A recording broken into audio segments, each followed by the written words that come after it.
संत शिरोमणि को ही मिलेंगे और वे आपको वह साध्य और साधन बताएंगे। तो नया कोई साधन आविष्कार नहीं करना है। तो बोले पूर्व एवं, पहले से ही सुख साध्य उपाय विद्यमान है। वह क्या? बोले कि श्री हरे नमः। जो संकेत मिला है, एतदर्थम तु देवर्षे सत्कर्म सुरर्षे तुम समाचार। हे सुरर्षे, इसके लिए आपको एक बहुत बड़ा सत्कर्म करना पड़ेगा। वह सत्कर्म क्या है? बोले सत्कर्म सूचको नूनम ज्ञान यज्ञ स्मृतो बुधई। बुद्धजनों के द्वारा, ज्ञानी महानुभावों के द्वारा, विज्ञ महापुरुषों के द्वारा सबसे बड़ा सत्कर्म जो बताया गया है, ज्ञान यज्ञ। सत्कर्म सूचको नूनम ज्ञान यज्ञ स्मृतो बुधई। ज्ञान यज्ञ से बढ़कर के कोई सत्कर्म है नहीं। ज्ञान यज्ञ किसको कहते हैं भगवान? बोले श्रीमद् भागवत आलाप। श्रीमद् भागवत का आलाप, श्रीमद् भागवत की चर्चा। भागवत किसको कहते हैं? किसी खास एक महात्मा के द्वारा कहा गया? बोले नहीं, सतु गीता सुकादि भी, यद सुकादि भी गीता, न तो केवल न सुखे न गीता, यद सुकादि भी गीता। श्री सुखदेव प्रभृति महापुरुषों के द्वारा गाया गया जो भगवती गीत है, वही भागवत।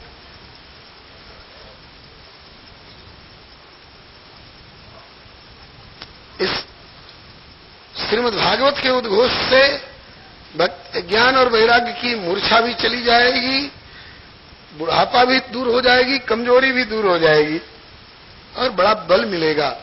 भक्ति महारानी की उदासी भी दूर हो जाएगी। और आपका जो संकल्प है कि घर घर में और व्यक्ति व्यक्ति में प्रतिष्ठा हो इन भक्ति ज्ञान वैराग्य की, इस लक्ष्य की भी पूर्ति होगी।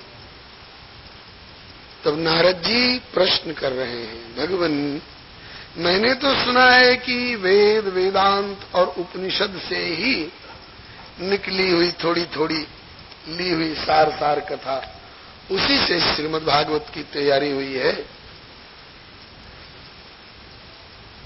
वेदोपनिषदाम सारात जाता भागवती कथा। वेद उपनिषद और वेदांत इत्यादि के सार से ही भागवती कथा समुत्पन्न हुई है। तो जब मैंने मूल वेद का ही प्रयोग कर लिया, वेदांत का प्रयोग कर लिया, उपनिषदों का प्रयोग कर लिया और उससे काम नहीं हुआ, तो उसी में से निकली हुई इस भागवती कथा से कैसे काम चलेगा? तो इस पर 3 उदाहरण देकर के समझाया है श्री सनकादिक जी ने। बड़े सटीक उदाहरण है। कोई कहे कि अजी हमने केले के पौधे को उखाड़ा जड़ से और उसकी जड़, उसकी धड़, उसके पत्ते और सबको कूटा और पीसा और छाना और पिए, न हमको तुष्टि मिली, न पुष्टि मिली, न क्षुधा की निवृत्ति हुई। और उसी केले के पौधे में से निकले हुए केले के फल से तुष्टि पुष्टि कैसे मिलेगी?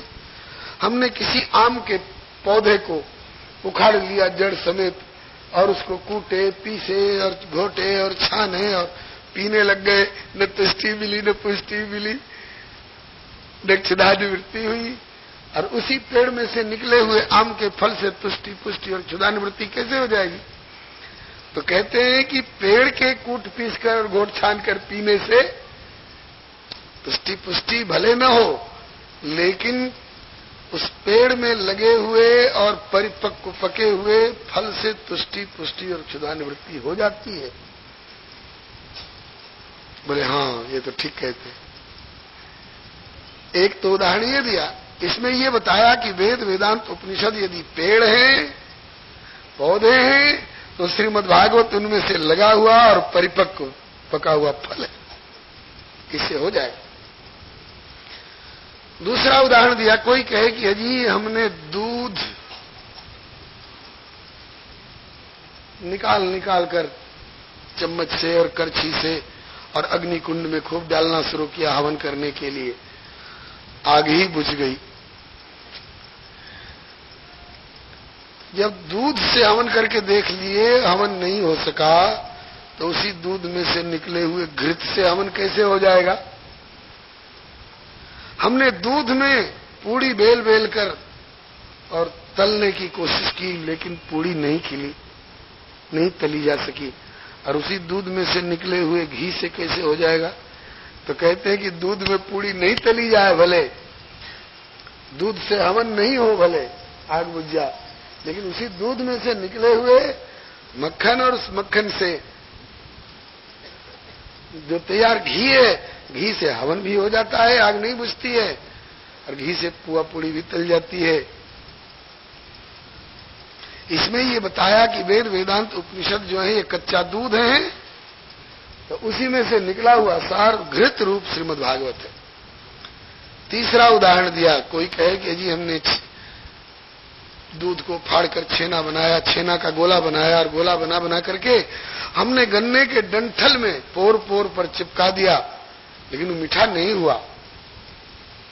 और उसी गन्ने में से निकले हुए गुड़ और गुड़ का खांड और खांड का की मिश्री, उससे कैसे मीठा हो जाएगा? बोले गन्ने में चिपका करके 2 महीना तक रखोगे तो भी गोला मीठा नहीं होगा छेना का।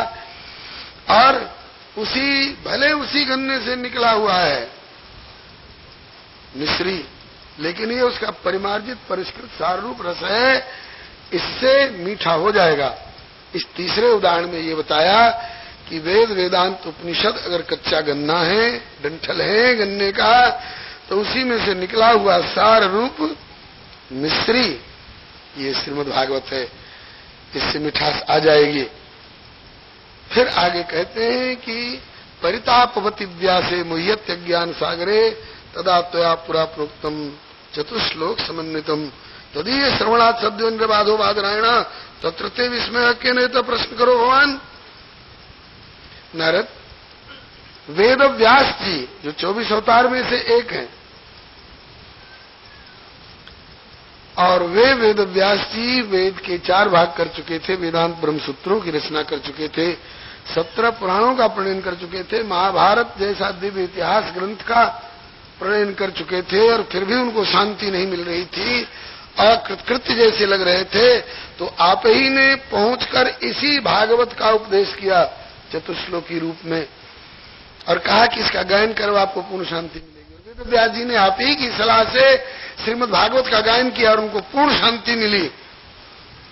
और उसी भागवत की महिमा में जिसके स्वयं आप उपदेशक हो और व्यावहारिक रूप में भी व्यास जी का दुख दूर कर चुके हो, और उसी भागवत के महिमा में आज आप ही को संदेह हो रहा है। वही कहावत हो रही है कि गोदी में छोरा और शहर में ढिंढोरा। एक मथुरा के चौबे जी ने बगीची पे जाके भंग घोटे छाने पी गए और साथ में अपना छोरा ले गए थे, तो छोरे को कंधे पर बिठा लिया, घर की ओर चल पड़े। रास्ते में भंग ने अपना प्रभाव दिखाया, नशा छा गया, पंडित जी भूल गए कि मेरा छोरा मेरे कंधे पर है। अब दुकान दुकान घर घर व्यक्ति व्यक्ति से पूछते फिरे, क्यों जी तुमने मेरा छोरा देखोगा? बताओ हमारे समझते कि एक तो छोरा कंधे पे बैठे हुई है, दूसरो छोरा और कोई होगा ना। पंडित जी मैंने तो ना देखे। पूरी बस्ती में पूछा है, तुमने मेरो छोरा देखो, तुमने मेरो छोरा देखो? ना पंडित जी हमने ना देखे, ना पंडित जी हमने ना देखे। और जब पंडित जी घर के भीतर धसबे लगे, निराश, छोरा नहीं मिलो, जाने कहां मर गो। जब भीतर धसबे लग गए तो ऊपर के चौखट में वाको मुंह टकरायो, आने कह करके जो रुदन मचायो, तो पंडित जी ने कह रहे दारी के तू मेरे कंधे में बैठो, और तेरे लिए मैं पूरी बस्ती में पूछा, तुमने मेरो छोरा देखे, तुमने मेरो छोरा देखो। जब ही थे तो कहावत बन गई, गोदी में छोरा और शहर में ढिढोरा। यही हाल आज नारद जी का है।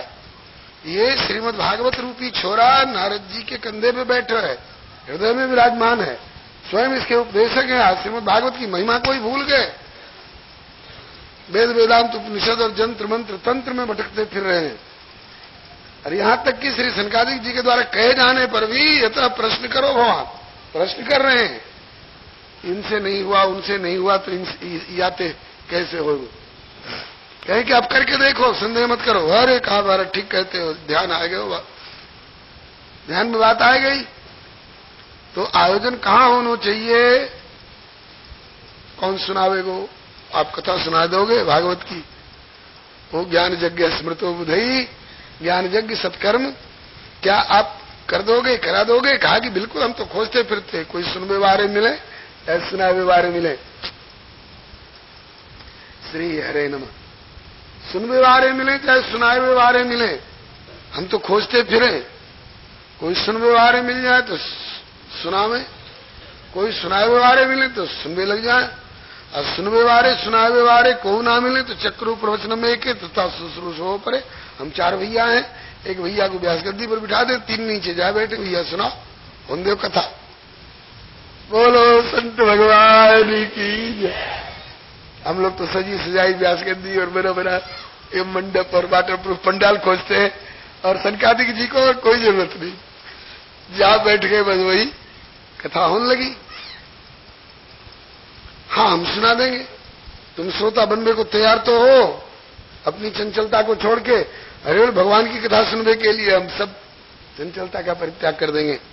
कथा कहाँ होनी चाहिए? बोले गंगा द्वार समीपे तू तटमानंद नामकम। गंगा द्वार, जिसको आजकल हम लोग हरिद्वार कहते हैं, इसके पहले का जो हिमालय का पर्वतीय भाग है वो गंगा का घर है, और जहां घर से निकलकर देहरी से बाहर आ गई तो गंगा का द्वार है।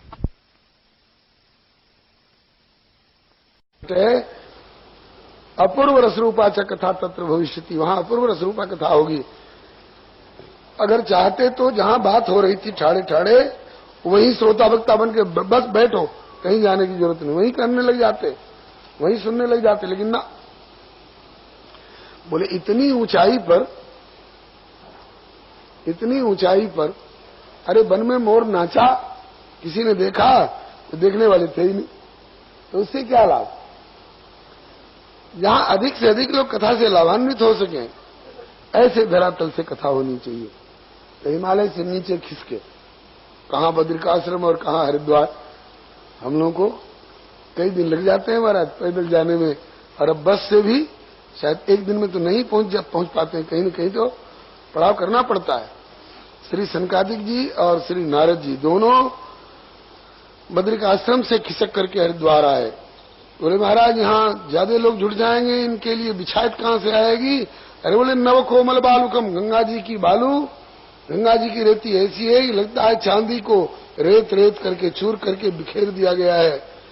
10 घंटा बैठ करके गंगा जी की जमुना जी की रेती पे उठो और कपड़े झाड़ो तो एक कहीं दाग नहीं,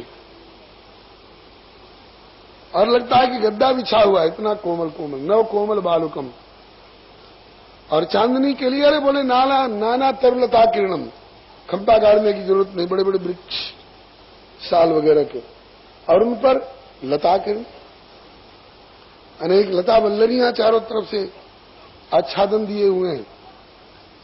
हाँ ठीक है, ठीक है, विषाद के लिए बालू और छाया चप्पर के लिए वृक्ष और लताओं का आच्छादन। भूख लगेगी तो बोले वृक्ष फल फूल देंगे, प्यास लगे तो गंगा जी का शीतल निर्मल अगाध मधुर जल। ये कहना नहीं पड़ेगा कि बर्फ डाल के लाओ, हरिद्वार में गंगा जी का जल स्वाभाविक शीतल मधुर। हाँ ये भी ठीक है, ये तो सुविधा हो गई। महाराज पर्वत की उपत्यका है, जंगली प्रदेश है, कथा होती रहे, बीच में बाघ शेर अर्राए पड़े तो, सांप बिच्छू आ गए सड़क करके और किसी पर हावी हो गए तो बोले नहीं, नाना ऋषिगणेर जुष्टम देव सिद्ध निषेवितम। ऐसे ऐसे ऋषि लोग वहां भजन करते हैं जिनके भजन के प्रभाव से जिनकी अहिंसा सिद्ध हो चुकी है। इसलिए यत समीपस्थ जीवानाम बैरम चेतसी न स्थितम, उन संतों के निकट रहने वाले जीव कभी किसी से बैर करते ही नहीं है। सहज बैर सब जीवन त्यागा, गिरि पर सकल करही अनुरागा। दूसरी जगह अगर सांप चूहा को देख ले तो उसको निगल जाए, और इन ऋषियों के आश्रम पर सांप फण काढ़े यूं खड़ा झूम रहा है और चूहा उसके मस्तक पर नाच रहा, कोई डर नहीं। बाघ भक्त बकरी एक घाट पर पानी पीते। हमने ये दृश्य अभी भी अपनी आंख से देखे हैं। करह जैसे सिद्ध स्थल पर वैसे बिलैया और कुतिया में कोई तालमेल नहीं है। बिलैया को देखे तो कुतिया झपट्टा मारती है, लेकिन हमने देखा है, श्री हरिदास जी विराजमान इनने भी देखे हैं, अभी भी उसकी फोटोग्राफी है करे वाले बाबा के, कि कुतिया पौड़ी हुई है और बिलैया उसके थन में लग के दूध पी रही है। हमने अपनी आंख से देखे हैं साहब। जहां सिद्ध संतों का ये अहिंसा सिद्ध व्यवहार होता है, वहां पर कर के हरि कपिकोल कुरंगा विगत बैर बिचरहि सब संगा। इसलिए यत समीप जीवानाम बैरम चेतस स्थितम। अरे बोले ठीक है बहुत बढ़िया, चलिए चलिए। कथा के लिए आए हरिद्वार में और श्री नारद जी श्रोता बने, मुख्य श्रोता, और श्री सनकादि जी प्रवक्ता हुए। और जहां से चले वहीं से हल्ला मचाते चले, चलिए जो मिले चलिए, कथा होने जा रही है, चलिए कथा होने जा रही है। और कहां तक हल्ला मचा? बोले भूरलोके देवलोके ब्रह्मलोके थई वच। ब्रह्मलोक तक हल्ला मच गया। अब तो इस कथा का इतना हल्ला मचा कि धावंतोप्यायु सर्वे, दौड़ दौड़ करके आने लग गए। कौन कौन? बोले प्रथमम ये च वैष्णवाहा, जो भगवत परायण महानुभाव थे वे दौड़ दौड़ कर आने लग गए। पूछा गया कि दौड़ दौड़ के क्यों जा रहे हैं, धीरे धीरे जाओ।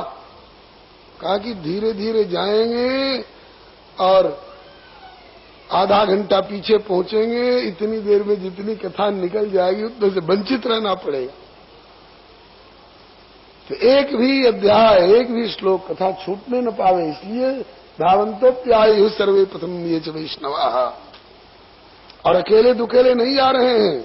हाँ, कोई तो कहते हैं कि ना चाहिए मोह पार परोसिन, अरे मैं तो इकली दुकली जाऊं मेरी भी ना माने मेरो बनो।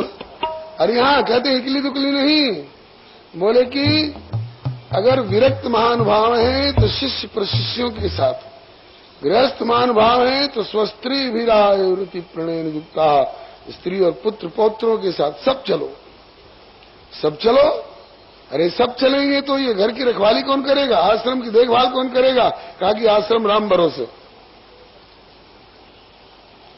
अरे तुम रह जाओ, देखा भाली करियो। कहा कि को कह रहन कहिए नहीं काहू, को न चही जग जीवन लाहू।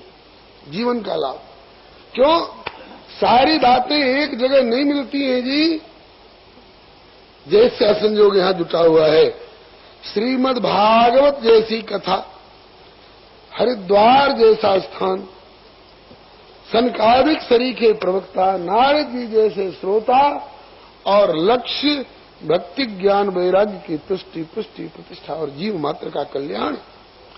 ये सारी बातें एक जगह कहां मिलती हैं? ऐसा सुअवसर बार बार नहीं आता। इसलिए अवसर से लाभ उठाओ और उठाने दो सबको। समय लाभ सम लाभ नहीं, समय चूक सम चूक, चतुरन के खटखट सदा समय चूक की हुक। अवसर कौड़ी चूक गए तो बहुर दिए क्या लाख, दूज न चंदा देखिए तो क्या देखे भरी पाख। ये अवसर बार बार नहीं आता, इसलिए सबको चलने दो। आए, कौन कौन आए उनके नाम दिए गए हैं। ये स्वयं प्रवक्ता लोग हैं, भगवान को भी कथा सुनाने वाले। भृगुर्वशिष्ठश्च वनश्च गौतमो, मेधातिथिर्देवल देवरातो रामस्तथागाजसुतशाकलो मृकण्डपुत्रात् प्रियपिप्पलादा, योगेश्वरौ व्यास पराशरौ च छाया सुकोजा जलिजन्मुख्या सर्वेप्यमी मुनिगणा सहपुत्र शिष्या स्वस्त्रीभिराय वृत्ति प्रणयन युक्ताः। सपुत्र शिष्या स्वस्त्रीभिराय वृत्ति प्रणयन युक्ताः, स्त्री पुत्रों के साथ शिष्यों के साथ सब चलो। ये ऋषि लोग आए सो आए महाराज। वेदांतांच वेदाश्च, वेद आए, वेदांत आए, मंत्र आए, तंत्र आए, मूर्तिमान हो करके आए। 10 सप्त पुराणानी 17 पुराण आए, खट शास्त्राणि था 6 शास्त्र आए, गंगाद्यासरितस्तत्र पुष्करादि सरांश्च। गंगा इत्यादि नदियां आई, पुष्कर प्रयाग इत्यादि तीर्थ आए, मूर्तिमान हो करके आए। ऐसा अवसर बार बार नहीं मिलता। आज भी जहां भगवत कथा होती है ये सब आते हैं। तत्रैव गंगा यमुना च वेणी गोदावरी सिंधु सरस्वती च सर्वाणि तीर्थानि वसन्ति तत्र यत्राच्युतोदार कथा प्रसंग। अत्यंत उदार अच्युत भगवान का कथा का प्रसंग जहां चल रहा है वहां सब आते हैं, आए। श्री सूरदास जी महाराज ने इसी श्लोक का भाव सूरसागर में कई जगह अध्याय और स्कंद के प्रारंभिक भाग में बार बार उद्घोष किया है। हरि हरि हरि हरि सुमिरन करो, हरि चरणार बिंदुर धरो। हरि की कथा होती है जहाँ, गंगा हूँ चली आवे तहाँ। यमुना सिंधु सरस्वती आवे, गोदावरी विलंब न लावे। सर्व तीर्थ को वासो तहाँ, कहाँ बोले सूर हरि कथा होत है जहाँ। श्री सूरदास जी कहते हैं कि अद्यावधि जहां जहां भगवान की कथा होती है वहां वहां सर्व तीर्थ को वास होता है, सभी तीर्थों का वहां पर निवास होता है। खैर अभी तो आप श्री वृंदावन धाम में हैं, यहाँ की कौन कहे। अरे गए गुजरे अंग बंग कलिंगेशु कीकटे मागधेशु च, जहाँ की तीर्थ यात्रा बिना गत्ता प्रायश्चित्तम समाचरेत अथवा पुनः संस्कार में रहती। ऐसे ऐसे निषिद्ध क्षेत्रों में भी यदि कथा प्रारंभ हो जाए तो सर्वाणि तीर्थानि वसन्ति तत्र, सारे तीर्थ वहां पहुंचेंगे।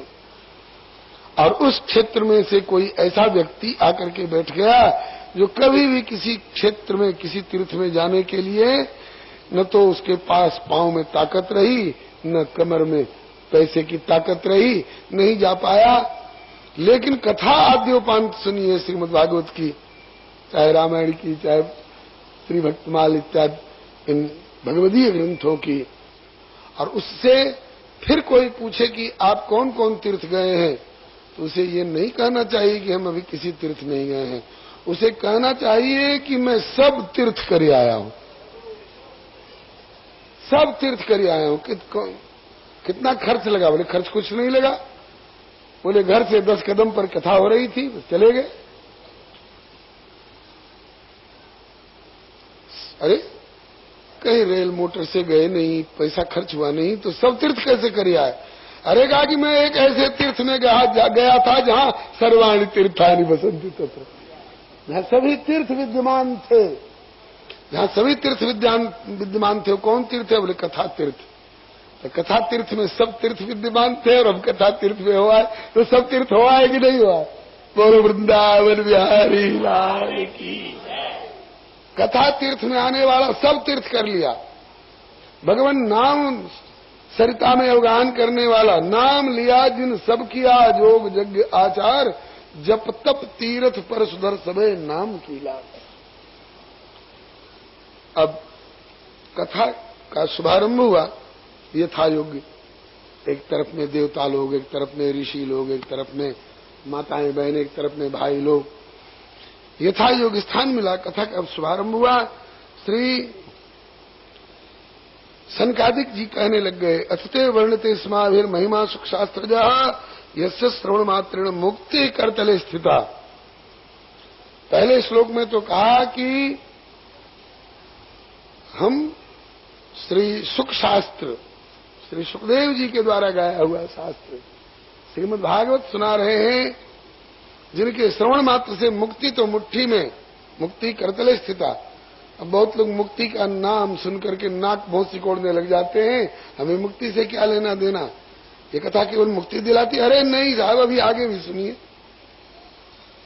बोले कि सदा सेव्या श्रीमद् भागवती कथा यस्या श्रवण मात्रेण हरिश्चित्तम समाश्रे। ये तो चाहते हो ना भगवान हृदय में आकर के गिरफ्तार हो जाए।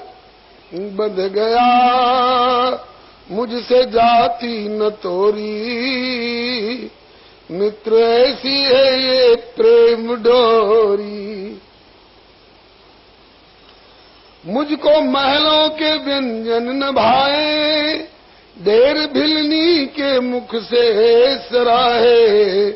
प्रेम से लाई जो भर के झोरी, है गरीबों की ये प्रेम डोरी। जिसने लंका में डंका बजाया, आके यशोदा के आंगन बंधाया। पीछे लटके थे उखल कमोरी, ऐसी ताकत भरी प्रेम डोरी। श्रीमद् भागवत की कथा में ये क्षमता है कि हरि जहां कहीं भी हो उनको गिरफ्तार करके लाके हृदय रूपी कारागार में बंद कर देती है। कथा सुनने वाले के हृदय में आकर के भगवान गिरफ्तार हो जाते हैं, जा नहीं सकते। यस्याश्रम मात्रेण हरिश्चित्तम समाश्रयेत। इस प्रकार से कहते हैं कि तावत संसार चक्रेस्मिन् भ्रमते ज्ञान तपमान यावत कर्णगता नास्ति सुख शास्त्र कथा क्षणम। तभी तक प्राणी संसार भव पथ में भटकता रहता है। मानवो भव, दानवो भव, शुक्रो भव, कुकरो भव, कीटो भव, पतंगो भव। ये संसार में तभी तक प्राणी संसरणशील रहता है, भटकता रहता है अनेक जोनियों में। पुनरपि जननम पुनरपि मरणम पुनरपि जननी जठरे शयनम। कब तक? बोले यावत कर्णगता नास्ति सुख शास्त्र कथा क्षणम। श्री सुखदेव जी की वाणी जब तक कान में नहीं गई है। इसलिए श्रीमद् भागवत की कथा का नित्य सतत सेवन करना। जिस घर में श्रीमद् भागवत की कथा नित्य होती हो, तद्विहम तीर्थरूपम ही वस्ताम पाप नाशनम। परम तीर्थ स्वरूप वह घर है। अरे नहीं भी कथा होती हो, कम से कम श्रीमद् भागवत जी पधरे हुए भी हो, इनकी धूप आरती भी होती रहती हो, तो उस घर की महिमा तो साक्षात वैकुंठ के समान घर है। इस प्रकार से फिर आगे कहते हैं कि देखो जंगल में साधारण साधारण गीदड़ सरीखे वन्य प्राणी भी चें-पें करते फिरते हैं, लेकिन कब तक? जब तक सिंह का गर्जन नहीं होता है। सिंह का गर्जन हुआ और सब, फिर किसी की हिम्मत नहीं जो दो शब्द मुंह से निकाल दे। इसी तरह से श्रीमद् भागवत का सिंह गर्जन जब तक नहीं हुआ है, तभी तक जीवन में पाप ताप कलेश कलुष इत्यादि ये चेपे करते रहते हैं, छोटे मोटे जंगली जानवरों की तरह। और श्रीमद् भागवत रूपी सिंह का जो गर्जन हुआ, इसके बाद कोई भी पाप ताप नहीं रह सकता है जीवन में। इस प्रकार से श्रीमद् भागवत का महात्म्य अभी कह रहे थे श्री सनकादिक जी। उसी समय में एक बड़ा भारी आश्चर्य हुआ, आश्चर्यजनक घटना घटी। आश्चर्य में एकम समभूत तदानीम का बोले तदुच्यते शृणु शौनकत्वम। बता रहे हैं, सुनिए उसको। क्या बोले? भक्ति सुतौ तौ तरुणौ गृहीत्वा प्रेमैक रूपा सहसा विरासित। श्री कृष्ण गोविंद हरे मुरारे नामानि।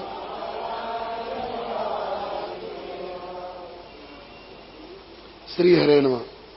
नामे नाथेति नामानि मुहुर्वदन्ति। मन में हो तो गा लीजिए। श्री कृष्ण गोविंद हरे मुरारे हे नाथ नारायण वासुदेव।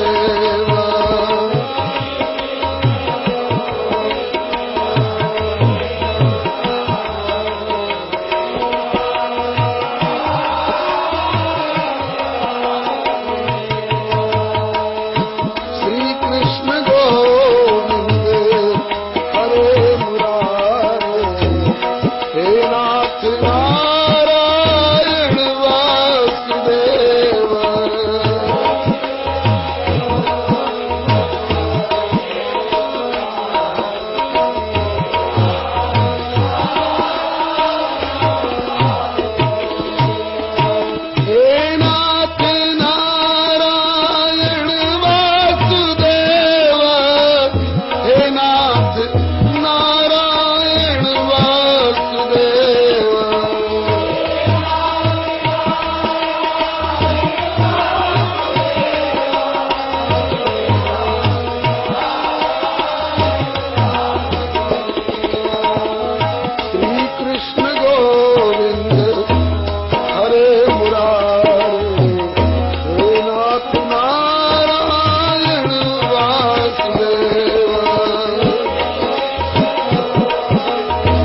भगवान की जय, श्री लाडली लाल की जय, श्री भगवान नाम संकीर्तन की जय, श्री भक्ति महारानी की जय, श्री भक्तवत्सल भगवान की जय। हम लोग तो बैठे बैठे गा रहे हैं ना, भक्ति महारानी तो नाचती हुई गा रही है, मीराबाई की तरह। पग घुंघरू बांध मीरा नाची रे, पग घुंघरू मैं तो अपने नारायण की, मैं तो अपने आप ही हो गई बाजी रे, आप ही पग घुंघरू बांध रे, पग घुंघरू।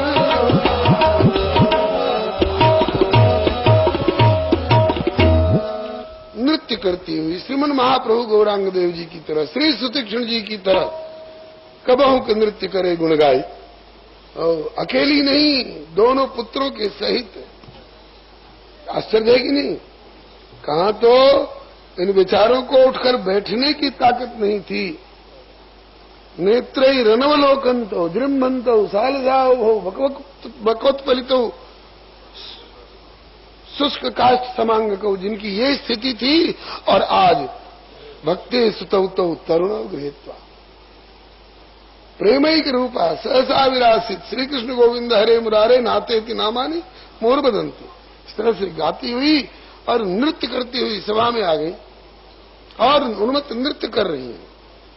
तो जो लोग नहीं पहचान पाए उन लोगों ने भर्त्सना करनी प्रारंभ करी। अरे राम राम, देखो देखो ये कौन पगली औरत आ गई, ये संतों की सभा है कि कोई विषयी लोगों की महफिल है? ये संतों की सभा में कथा के बीच में ही नाचने का क्या तुक है? भगा इस पगली को, क्यों आकर संतों की सभा में नाच रही? तो बदनाम करा देगी संतों की सभा को। लोग कहेंगे कि ये कैसे महात्मा है, ये लुगाई इनको भैरवानी को नचा रहे हैं कि कथा कर रहे हैं, कथा के नाम पर। जो कथा और संत समाज बदनाम हो जाएगा। भगा इस पगली को, कहां से आई? तब तक श्री सनकादिक जी ने शांत किया सबको, आप लोग शांत रहे। ये कोई साधारण प्राकृतिक पगली औरत नहीं है, ये तो वो साक्षात भक्ति महारानी है जिनकी कृपा प्राप्त करने के लिए शंकर जी अपना बागंबर फैला करके प्रभु से याचना करते हैं, बार बार वर मांगो हर्षि देहु श्रीरंग, पद सरोज अन पायनी भगति सदा सत। वही भक्ति महारानी है।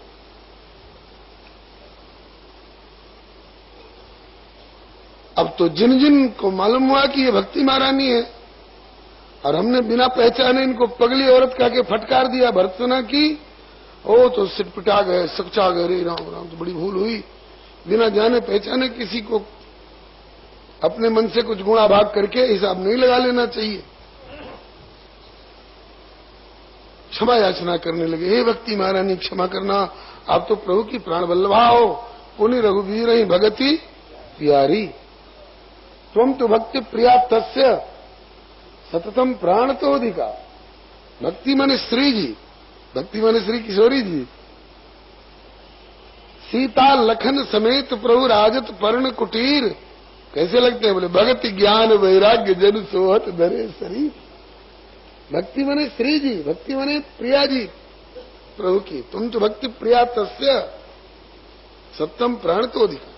और ऐसी भक्ति महारानी को हम लोगों ने भर्त्सना की, फटकारा, पगली औरत कह करके इनका अपमान किया। हे माता क्षमा करना, और एक कृपा की दृष्टि मेरे ऊपर भी डाल दो, जिससे कि मेरी कुटिया में भी भगवान ऐसे ही आ जाए जैसे शबरी की कुटिया में पधार।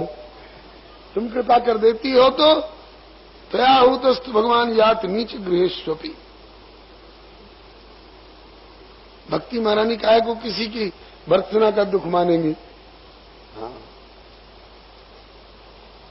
फिर श्री भक्ति महारानी ने सनकादिक व्यास गद्दी पर विराजमान, व्यासासन पर विराजमान श्री सनकादिक जी से जिज्ञासा की, भगवन भवद्भिरद्यैव कृतास्मि पुष्टा कलिप्रणष्टापि कथा रसेन क्वाहं तित्तु तिष्ठाम्यधुना ब्रुवन्तु ब्राह्मायुधं ताम गिरमुचिरेते।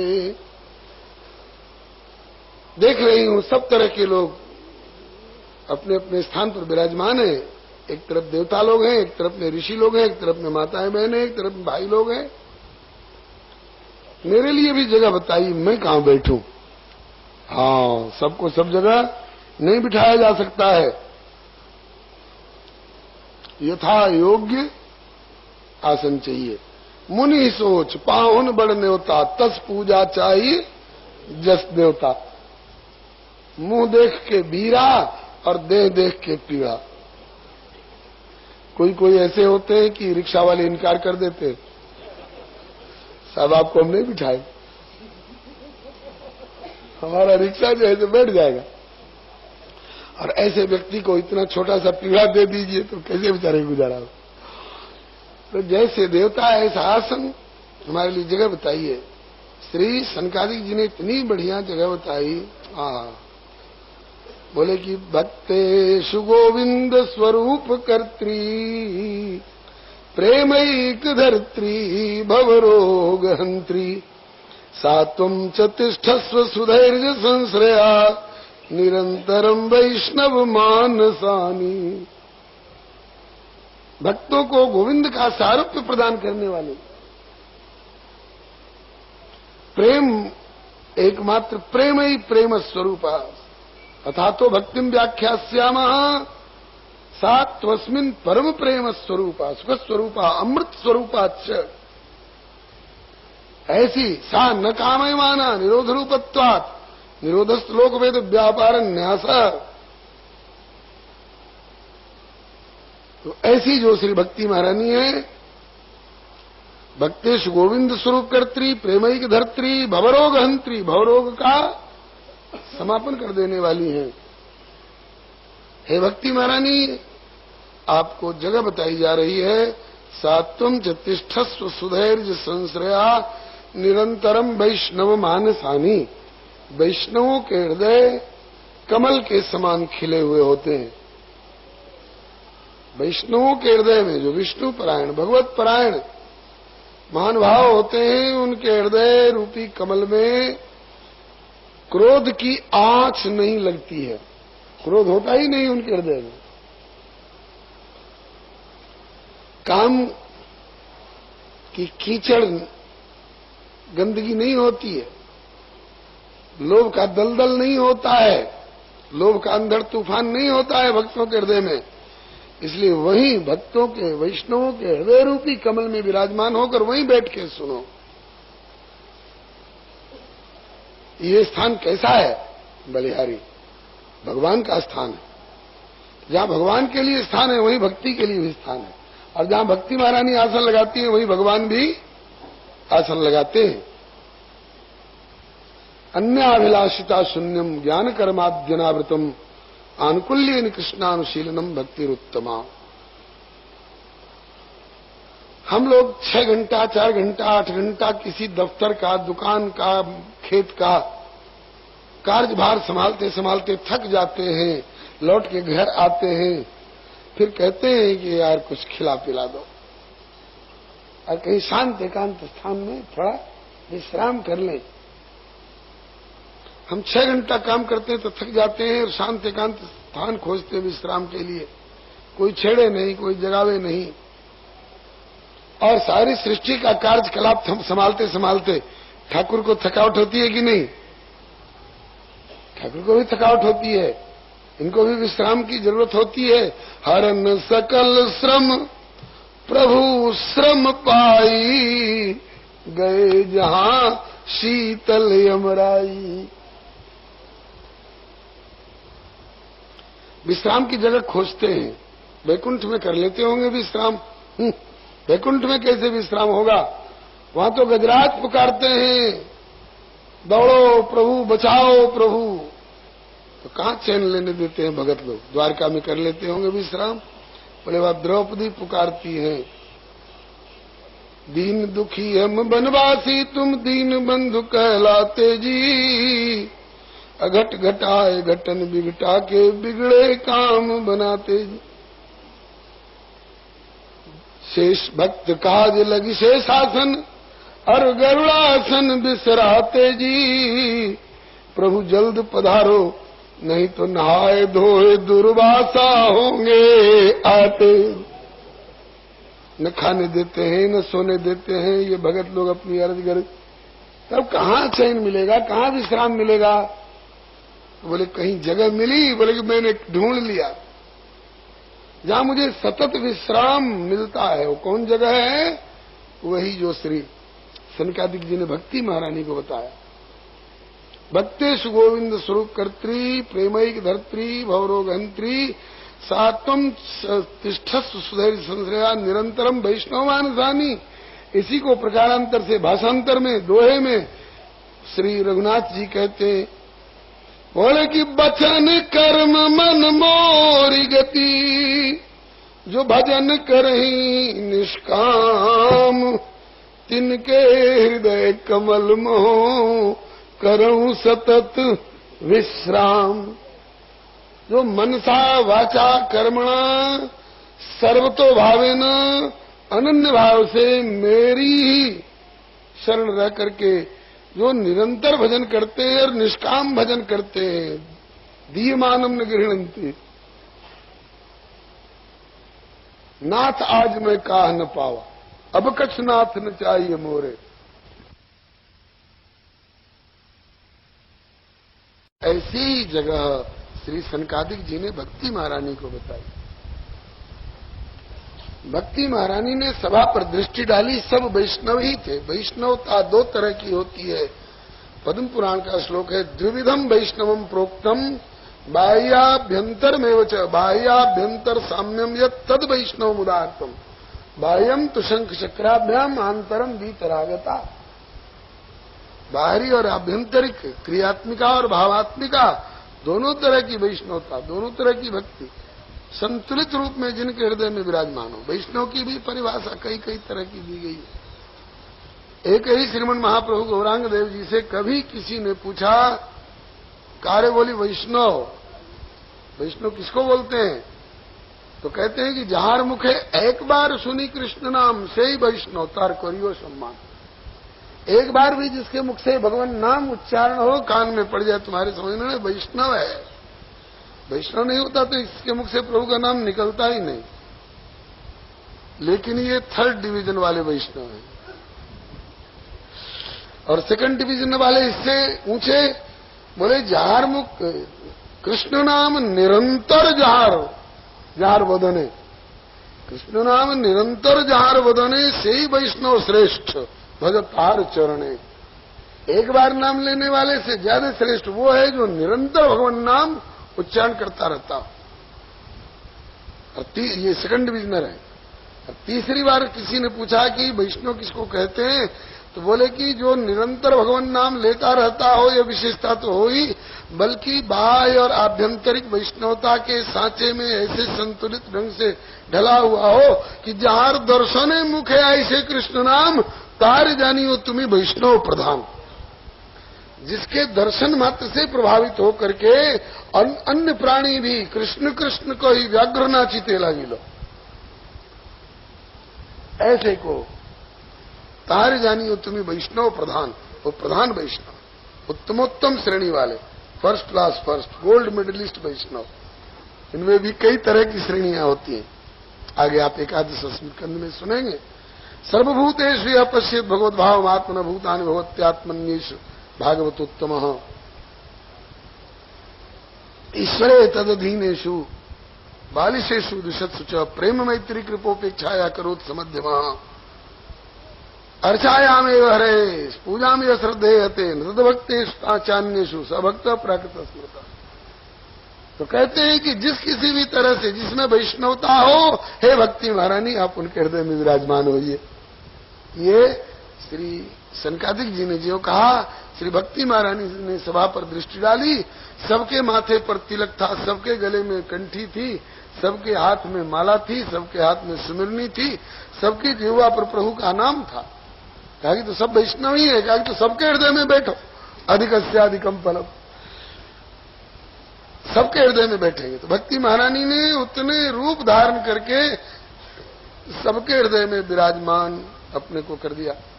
और जिनके जिनके हृदय में भक्ति महारानी विराजमान हो गई, सबके हृदय द्रवित हो गए, सबकी आंखों से प्रेमाश्रु की धारा चलने लग गई, सबके कंठ गदगद, सबके शरीर रोमांच कंटकित हो गए। अब इसकी प्रतिक्रिया देखिए। पहले तो नारद जी के ऊपर प्रतिक्रिया हुई। नारद जी ने कहा कि अभी कथा कहां शुरू हुई है, अभी तो कथा का महात्म्य हो रहा है। वारे श्रीमद् भागवत और वारे भागवती कथा कि अभी भागवती कथा शुरू नहीं हुई, श्रीमद् भागवत का महात्म्य वर्णित हो रहा है। और इतने ही में भक्ति ज्ञान वैराग्य का यह परिवर्तित स्वरूप में देख रहा हूं। कहा तो वृंदावन में इनको उठ के बैठने की ताकत नहीं थी, और कहा यहां नाचते हुए ननर्थ मध्य त्रिकमेव तत्र भक्त्यादिका नाम नटवत तेजसाम, ये स्थिति आ गई। आप लोगों ने देखे होंगे ये बैद्यनाथ आयुर्वेद भवन, डाबर वाले, झंडू वाले अपनी अपनी दवाइयों का प्रचार करते हैं। दीवालों पर सब चित्र बनाते हैं, बीच में दवा का चित्र, एक तरफ में एक ऐसे व्यक्ति का चित्र, लगता है कि अब मरा तब मरा, और दूसरी तरफ में एक खूब हृष्ट पुष्ट तंदुरुस्त और प्रसन्न चित्र व्यक्ति का चित्र। इधर बीमार का चित्र रहता है, उधर नीचे लिखा रहता है दवा सेवन से पहले, ये हालत। और इधर स्वस्थ का चित्र रहता है, लिखा रहता है दवा सेवन के बाद। क्या बुलंदी। उसी तरह से कथा सेवन के पहले की भक्ति ज्ञान वैराग्य का दर्शन किया था नारद जी ने। दुखी, उदास, क्षीण, जर्जर, मूर्छित। और वही कथा सेवन के बाद उसी भक्ति ज्ञान वैराग्य को देख रहा, तत्रिकम तरुणायते भक्ति सुतौ तो तरुणो गृहीत्वा प्रेमैक रूपा सहसा विरास। ऐसा नहीं कि किसी खास समय की घटना हो, नहीं होगी किसी खास समय की ऐतिहासिक घटना भी, इसमें संदेह वाली बात मत करिएगा। लेकिन आज भी हम लोगों के हृदय के भी किसी कोने में भगवान के द्वारा दिए हुए भक्ति ज्ञान वैराग्य वाले संस्कार प्रसुप्त रूप में, मूर्छित रूप में, जर्जर रूप में हैं, पड़े हुए। जब तक हम कथा के संपर्क में नहीं आए हैं, तब तक हमारे हृदय वाले ज्ञान भक्ति और वैराग्य भी प्रसुप्त और जर्जर और मूर्छित स्थिति में है, पड़े हुए किसी कोने में। कथा सुने, कथा सुनने के बाद ये लगता है कि साहब को भी कुछ मिल गया, हमारी हृदय वाली भक्ति पुष्ट हो गई, ज्ञान वैराग्य एकदम उठ के खड़े हो गए, तगड़े हो गए। अब नारद जी आंखें फाड़ फाड़ करके देख रहे हैं, ये वही भक्ति महारानी है जो माथे पर यूं करके रो रही थी वृंदावन में। ये वही ज्ञान और वैराग्य हैं जो यूं पड़े हुए थे अचेत। बोले हाँ जी वही है। ये बड़ा चमत्कार निकला भाई कथा में। ये कथा का रस जो है बड़ा चमत्कार पूर्ण रस सिद्ध हुआ। ये तो हमने प्रत्यक्ष देखा। और इसकी और प्रतिक्रिया देखिए, इसकी प्रतिक्रिया वैकुंठ तक हुई। भगवान अथ वैष्णव चित्तेषु दृष्ट्वा भक्तिमलौकिकीं निजलोकं परित्यज्य भगवान भक्तवत्सलः वनमाली घनश्यामः पीतवासा मनोहरः कांची कलापुरुषरो लसन्मुकुटकुण्डलः त्रिभंगललितश्चारुकौस्तुभेन विराजितः कोटिमन्मथलावण्यो हरिचंदन चर्चितः परमानंद चिन्मूर्तिर्मधुरो मुरलीधरः आविवेश स्वभक्तानां हृदयान्यमलानि च। भगवान अपना धाम छोड़ करके दौड़ करके आए। उस सभा में वैष्णवों की का जमघट और प्रत्येक के हृदय में भक्ति ज्ञान वैराग्य को देख करके भगवान से धाम में नहीं रहा गया, धाम से दौड़ करके आए। और जिनके जिनके हृदय में भक्ति देखी उनके उनके हृदय में भगवान अंतर्जामी रूप से तो पहले से भी थे, लेकिन अब तो सगुण साकार होकर के और प्रत्यक्ष विराजमान हो गए भक्ति महारानी के साथ गलबहियां दे करके। एक बार हमरे राम अयोध्या जा रहे थे, रास्ते में कहीं किसी स्टेशन पर गाड़ी बदलनी पड़ गई। वहां स्टेशन पर प्लेटफार्म पर बेंच पर बैठे हुए थे, एक सज्जन आए और मेरे पास बेंच पर बैठते हुए, मैं भी यहां बैठ जाऊं? हाँ बैठिए साहब। बोले कि आपको कहां जाना है?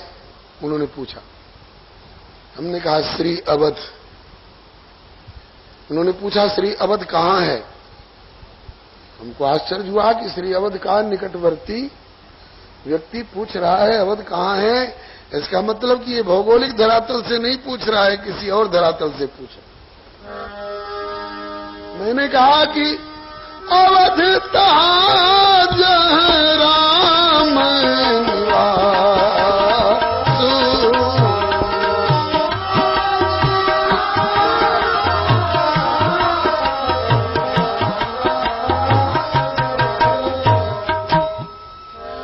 अवध कहां? अरे अवध वहां जहां राम जी का निवास है। आपका प्रश्न ऐसा ही है, दिन कहां? बोले तहीं दिवस जवानु प्रकाश।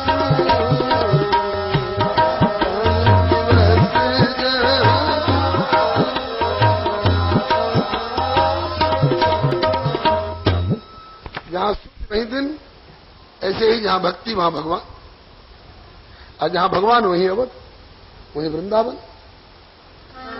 ध्यान घन श्याम का दीवाना बना देता है, बाग दुनिया को भी वीराना बना देता है। शमाए इश्क ने ओ दिल मेरा किया रोशन, शमाए इश्क नहीं ओ दिल मेरा किया रोशन, दिनों दुनिया को भी परवाना बना देता है, दिनों दुनिया को भी परवाना। अरे यार यहाँ क्या पड़े हो, चलो देखो कैसा मरकरी ट्यूबलाइट और झाड़ फानूस सजावट हो रही, तो क्या यहाँ अकेले में पड़े? तुम जाओ। आप नहीं जाओगे? काम नहीं जाते। क्यों नहीं जाओगे? बोले कि बिहार सांवले सरकार का मेरे दिल को ही, बिहार सांवले सरकार का मेरे दिल को ही, मेरे दिल को ही कभी गोकुल कभी बरसाना बना दे, कभी गोकुल कभी बरसाना, कभी गोकुल कभी बरसाना बना देता है, कभी गोकुल कभी गोकुल कभी बरसाना बना देता है, कभी अवध तहां जहां राम निवासु, अवध कहां कहीं दिवस जहां भानु प्रकाशु, कहीं दिवस।